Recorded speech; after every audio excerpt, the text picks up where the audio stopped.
আসসালামাইকুম সুপ্রিয়, হোপফুলি আপনারা সকালে অনেক ভালো আছেন। আজকে আমরা দ্বন্দ্ব সমাস চেনার ম্যাজিক টেকনিক দেখব। আমরা সবাই জানি দ্বন্দ্ব সমাস ও দিয়ে অথবা এবং দিয়ে ব্যাস বাক্য করা যায়, কিন্তু এছাড়াও দ্বন্দ্ব সমাসের অনেকগুলো প্রকারভেদ রয়েছে। আমরা এইগুলা চেনার একদম ম্যাজিক টেকনিক দেখব ভাই।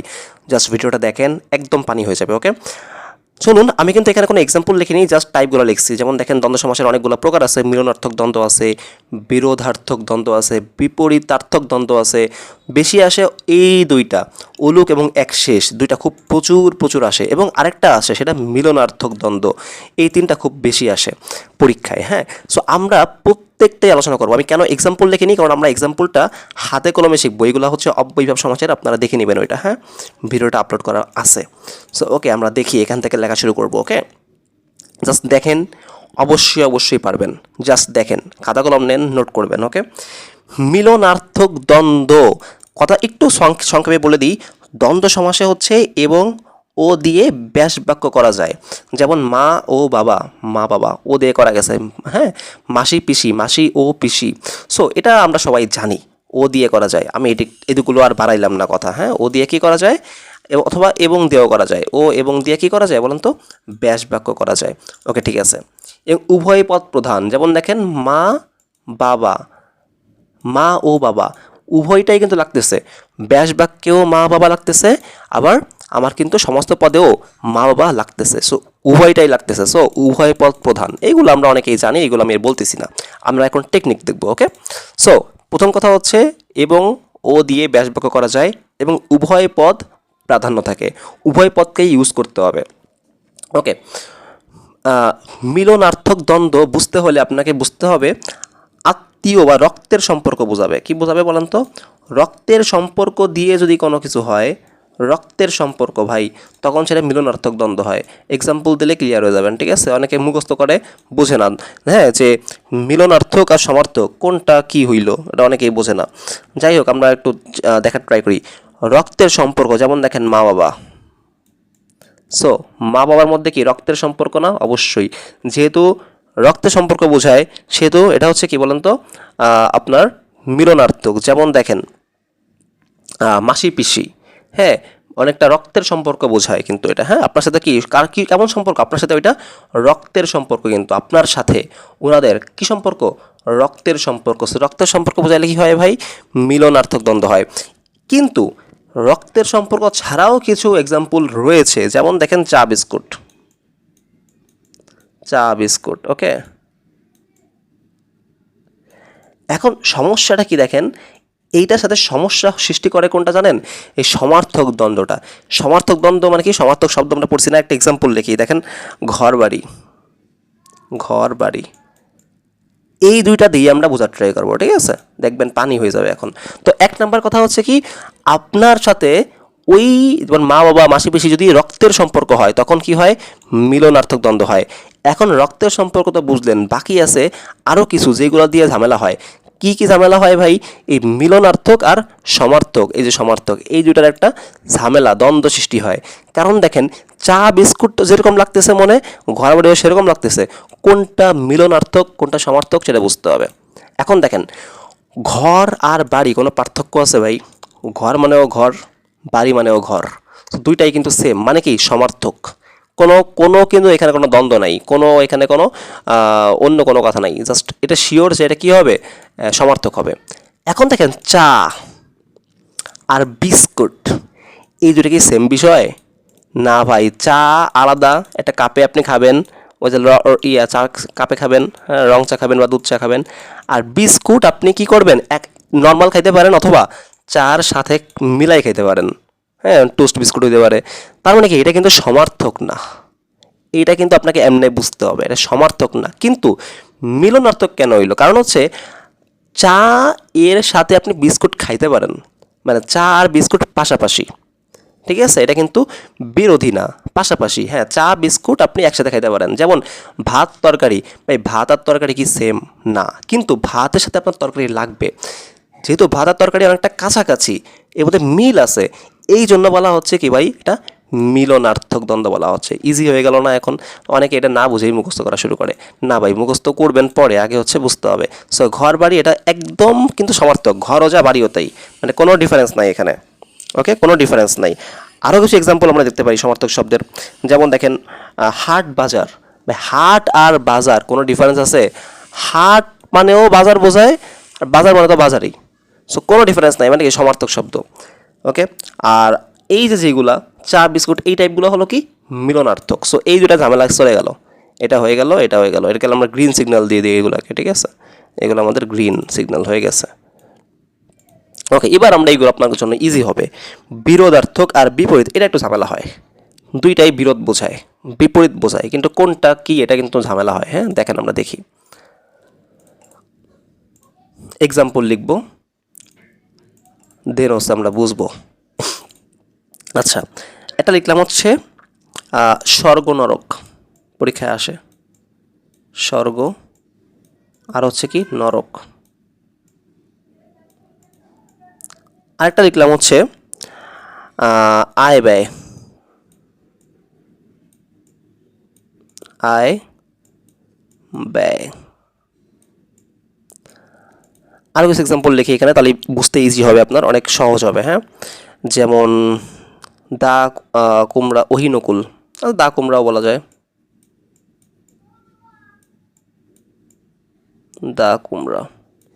আরেকটা এক্সাম্পল আমরা এখানে লিখি আয় ব্যয়ের সাথে, সেটা হতে পারে যে জমা খরচ, অথবা ধনী দরিদ্র। ভালো মন্দ লিখি, আরও সহজ হবে, ভালো মন্দ, ভালো মন্দ। ওকে, এখন আমরা দেখব কোনটা কি হয়। ভাই আয় মানে কি আয় করা, ব্যয় মানে কি ব্যয় করা, দুটা কি একদম বিপরীত অর্থ বোঝায়, বিপরীত, কোনো এখানে কোনো কোনো কনফিউশন নাই। ভালো বিপরীত কি মন্দ, সো এটা কি চোখ বন্ধ করে বিপরীতার্থক হবে। সমস্যায় এইটাও বিপরীত বোঝে, মানে মনে হচ্ছে স্বর্গ নরক, স্বর্গের বিপরীত নরক, এরকম বোঝায় না? মনে হচ্ছে। আবার দেখেন দা কুমড়া, দা কুমড়া বিপরীত মনে হচ্ছে না? কিন্তু মনে রাখবেন এইটা হচ্ছে বিরোধার্থক, একটা অপরটার বিরোধী।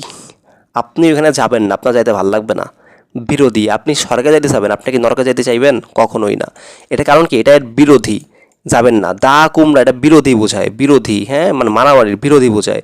সো এটা বিপরীত না, কি বোঝায়? বিরোধী, একদম কন্ট্রাডিক্ট। আপনি ওখানে যাইতে ভাল লাগবে না, আপনার প্রথমটা ভাল লাগবে, পরেরটা ভাল লাগবে না। মানে কি এইটা হচ্ছে, এই নরকটা হচ্ছে সরকারের বিরোধী, কুমড়া হচ্ছে দায়ের বিরোধী, যাব না ওইদিকে, ওইদিকে মানে যাবোই না। এবং আমরা স্বর্গে যাবো, নরকে কি যাবো না? যাবো না, মানে কি ওইটা বিরোধী, বিপরীত না, বিপরীত শব্দ না, বিরোধী একদম।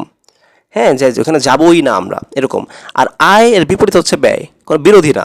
আয় করলে ব্যয় হবে, ভালো যেরকম আছে মন্দ সেরকম আছে, বিরোধী না। হ্যাঁ, এটা হচ্ছে বিপরীত শব্দ, যেমন দিন রাত বিপরীত শব্দ।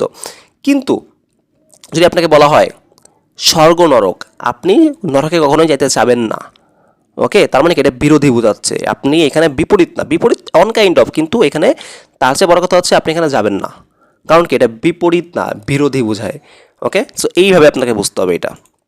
ওকে, অঙ্গবাচক একদম ইজি, আপনি অঙ্গ বোঝাবেন হাত পা, হ্যাঁ, অঙ্গ বোঝাবে নাক কান। হ্যাঁ, সংখ্যাবাচকে কী থাকবে? সংখ্যা থাকবে, 7 5 9 6 এরকম থাকবে। সো ওকে, এইগুলো পারা যাবে। উলুকে আসি আমরা, এটা পরীক্ষায় খুব আসে। হ্যাঁ, উলুক কী সেটা আগে বুঝবো আমরা, উলুক দ্বন্দ্বটা কি সেটা বুঝবো। ওকে, এক্সাম্পল লিখি একটা, যেমন দেখেন দেশে ও বিদেশে, দেশে ও বিদেশে মানে কি দেশে বিদেশে, ব্যাস বাক্য হলো দেশে বিদেশে, দেশে ও বিদেশে। আর সমস্ত পদ কী হবে এটার? দেশে বিদেশে, দেশে বিদেশে। ওকে, এবার খেয়াল করি আমরা, ব্যাস বাক্যে একটা বিভক্তি আছে, দেখেন দেশ এ, যে এ আছে লাস্টে, এ একটা বিভক্তি। কী বিভক্তি ভাই? সপ্তমী বিভক্তি। এ অন্তস্তয় তয়কারে তে, এগুলো হলো কি সপ্তমী বিভক্তি। আবার দেখেন বিদেশে কি আছে, এখানে লাস্টে এ আছে, মানে বিভক্তি আছে। এই বিভক্তিগুলা সমস্ত পদে এসে, যে এইখানে সমস্ত পদে এসে কিন্তু লোপ পায় নাই, রয়ে গেছে। দেখেন দেশে, এখানেও কিন্তু লাস্টে কি আছে? এ আছে। এবং বিদেশে, এখানে কিন্তু লাস্টে কি আছে? এ আছে, আগেও ছিল এখনও আছে। তো এরকম যদি কোনো সমাস হয়, ব্যাস বাক্যেও বিভক্তি ছিল, সমস্ত পদেও কি আছে? বিভক্তি রয়ে গেছে, এরকম যদি হয় তখন তাকে বলা হয় অলুক। কি বলা হয়? অলুক। অলুক, তার মানে অলুকে কি হয় না? বিভক্তি লোপ পায় না, প্রশ্ন হয় কোন সমাসে বিভক্তি লোপ পায় না? উলুক সমাসে। এখন উলুক আবার দুই প্রকার আছে, দ্বন্দ্ব আছে, বহুব্রীহি আছে, বুঝতে পারছেন? ওইটা আমরা পরে দেখতেছি, কারণ বহুব্রীহি তো আমরা তো বহুব্রীহি নিয়ে আলোচনা করব। আর দ্বন্দ্বে তো ও দিয়ে এবং দিয়ে ব্যাস বাক্য করা যায়, এবং এই যে দেখেন ও দিয়ে করা গেছে, সো এটাই বোঝা একদম ইজি। সো এটা কি দ্বন্দ্ব ভাই? উলুক দ্বন্দ্ব। উলুক কেন? বিভক্তি লোপ পায় নাই। ওকে, হইল। ঠিক আছে, এখন আমরা দেখব হচ্ছে আমাদের এটাও হয়ে গেল। এবার দেখব হচ্ছে আমরা এক শেষ দ্বন্দ্ব। কয়েকটা এক শেষ দ্বন্দ্ব হচ্ছে মাত্র কয়েকটা, যেমন হচ্ছে আমি একটু আগে এক্সাম্পল লিখি, তারপর হচ্ছে আপনাদের বুঝাই দেবো। হ্যাঁ, আমরা আসলে ভালো করে লেখা উচিত। আমি পেইন্টে লিখতেছি ভাই, আপনারা ভালো করে লিখবেন। হ্যাঁ, আমরা লেখেন, এবার আপনি লেখেন, আপনারা লিখবেন, মানে আপনারাই আর কি। হ্যাঁ, লিখে দিই আমি। অনেকে আবার ভাববে আপনাদের বলতেছি না, আপনারা, এটাই এক্সাম্পল। আপনারা, এটাই হচ্ছে কি ভাই? এক্সাম্পল। হ্যাঁ, আপনারা, তারপর তোমরা, তোমাদের, আপনাদের, এই কটা লেখেন। আমরা, আপনারা, আপনাদের, তোমরা, তোমাদের। এখন এই দুটি এগুলোকে যদি ভাঙাই, তাহলে কি হয়? আমি, তুমি, সে, বা সে, তুমি, আমি। কেন? আমরা জানি যে পার্সন অনুযায়ী যদি আমরা এটাকে ক্লারিফাই করি, 231 হয়, মানে হচ্ছে আগে সেকেন্ড পার্সন বসবে, পরে থার্ড পার্সন, পরে ফার্স্ট পার্সন। তাহলে আগে হচ্ছে কে? তুমি, পরে সে, পরে আমি। সে, তুমি, আমি মিলে কি হয়? আমরা। এই যে এইগুলার মধ্যে, এই যে আমরা, আপনারা, আপনাদের, এর মধ্যে অনেকগুলো পার্সন নিহিত আছে না, মানে মধ্যে আছে না? আমরার মধ্যে 3টা পার্সন আছে। কি কি? সে একটা পার্সন, তুমি আরেকটা পার্সন, আমি আরেকটা পার্সন, 3টা পার্সন আছে এখানে। তার মানে কি? একটা শব্দ পার্সন আছে অনেকগুলো না ভিতরে? এই জন্য এইগুলোকে বলা হয় একশেষ। হ্যাঁ, একশেষ দ্বন্দ্ব, যার মধ্যে এরকম থাকে যে একটা শব্দ কিন্তু মাঝখানে ভিতরে অনেকগুলো পার্সন আছে, এগুলোকে বলা হয় কি? একশেষ। যেমন আমরা, আপনারা, আপনাদের, তোমাদের, এইগুলো একশেষ দ্বন্দ্ব। ওকে, তাহলে এটা হইল। তাহলে আপনি জাস্ট মনে রাখবেন যে একটার মধ্যে অনেকগুলো পার্সন থাকবে। ওকে, তাহলে সেটা কি? একশেষ দ্বন্দ্ব। পার্সন বলছি কিন্তু, খেয়াল রাখবেন, একটার মধ্যে অনেকগুলো পার্সন। আর এই এক্সাম্পল এইগুলাই, আমরা, তারপর হচ্ছে আপনারা, আপনাদের, তোমরা, তোমাদের, এই কয়টাই থাকে। এবার দেখেন বহুপদী।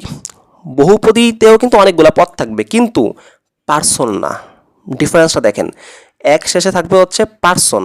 যেমন আমরা, সে, তুমি, আমি, পার্সন। সে একটা পার্সন, তারপর হচ্ছে কি তুমি একটা পার্সন, আর আমি হচ্ছে একটা পার্সন। বহুপদে একটা এক্সাম্পল লিখি আমরা। জায়গা কই? এই পাশে আছে, এই পাশে, হ্যাঁ এই পাশে আছে। একটা এক্সাম্পল যদি আমরা লিখি, সাহেব বিবি গোলাম। লেখেন, পরীক্ষা আসে এটা। সাহেব, এটা হ্যাঁ, সাহেব বিবি, দেন হচ্ছে গোলাম। সাহেব বিবি, এরপর হচ্ছে গোলাম। এখন দেখেন, সমস্ত পদেও সাহেব বিবি গোলাম, ব্যাস বাক্যেও সাহেব বিবি গোলাম। ওকে, এখন এর কোনো চেঞ্জ নাই। আমরা কি বলছিলাম ভাই? এক শেষে ছিল একটার মধ্যে অনেকগুলো, আর এখানে অনেকগুলো আছে, সমস্ত পদেও অনেকগুলো থাকবে। মানে ব্যাস বাক্যেও সাহেব বিবি গোলাম, ব্যাস বাক্য করলে এটা হবে, সমস্ত পদেও কি থাকবে? সাহেব বিবি গোলাম। কোনো চেঞ্জ হচ্ছে না, সংক্ষেপ হচ্ছে না। বাট এক শেষ দ্বন্দ্বে কি হয়? সংক্ষেপ হয়। যেমন দেখেন, কই গেল এটা? এই যে আমরা, সংক্ষেপ, একটা ওয়ার্ড, কিন্তু মাঝখানে আছে কিন্তু 3টা, সে, তুমি, আমি। হ্যাঁ, কিন্তু সে সংক্ষেপ হয়ে গেছে, কিন্তু এই বহুপদীতে কিন্তু তা হবে না। সাহেব বিবি গোলাম, সাহেব বিবি গোলামই থাকবে। সো এই হচ্ছে ডিফারেন্স। সো আমাদের কিন্তু সবগুলো হয়ে গেল এখানে। এখন দেখেন, আপনার কত ইজি লাগবে। সবগুলো হয়ে গেছে আমাদের, আমি সবগুলোকে গ্রিন করে দিলাম। এখন জাস্ট আপনি প্রশ্ন সলভ করেন।